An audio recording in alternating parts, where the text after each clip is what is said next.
అందరికీ నమస్కారం. తెలుగువారందరికీ శ్రీ పరాభవనామ సంవత్సర ఉగాది శుభాకాంక్షలు. కాలం చక్రంలా తిరుగుతూ ఉంటుంది. ఒక ఏడాది ముగిసి మరో ఏడాది వస్తుంది. కానీ ఈ 2026 ఉగాదికి ఒక ప్రత్యేకత ఉంది. అసలు ఈ పరాభవ అనే పేరు వినగానే చాలామంది కంగారు పడుతుంటారు. పరాభవం అంటే అవమానం కదా, ఈ ఏడాది మనకి అన్ని అవమానాలే ఎదురవుతాయా అని భయపడేవారు కూడా ఉన్నారు. కాని మన పురాణాలు, జ్యోతిష్య శాస్త్రం ఏం చెబుతున్నాయో ఈరోజు మనం లోతుగా తెలుసుకుందాం.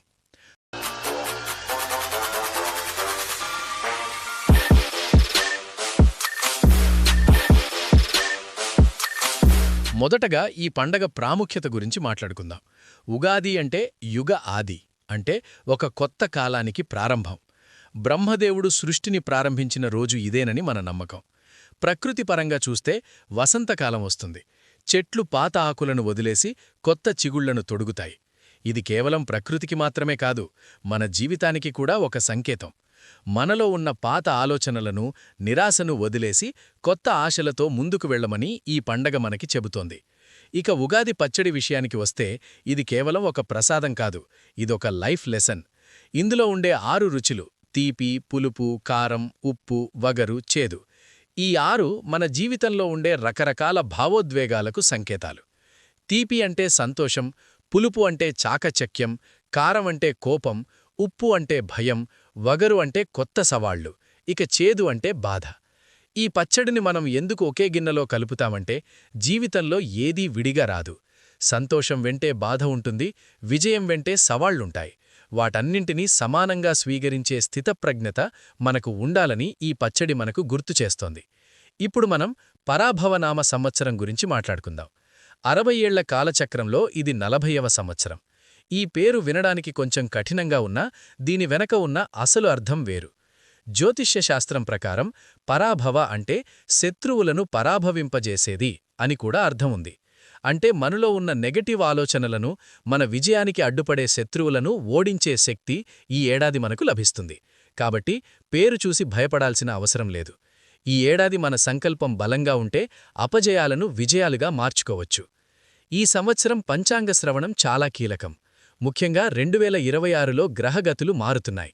సాంకేతిక రంగంలో, ముఖ్యంగా ఆర్టిఫిషియల్ ఇంటెలిజెన్స్ మరియు అంతరిక్ష పరిశోధనల్లో భారతదేశం ప్రపంచానికే మార్గదర్శిగా నిలవబోతోంది.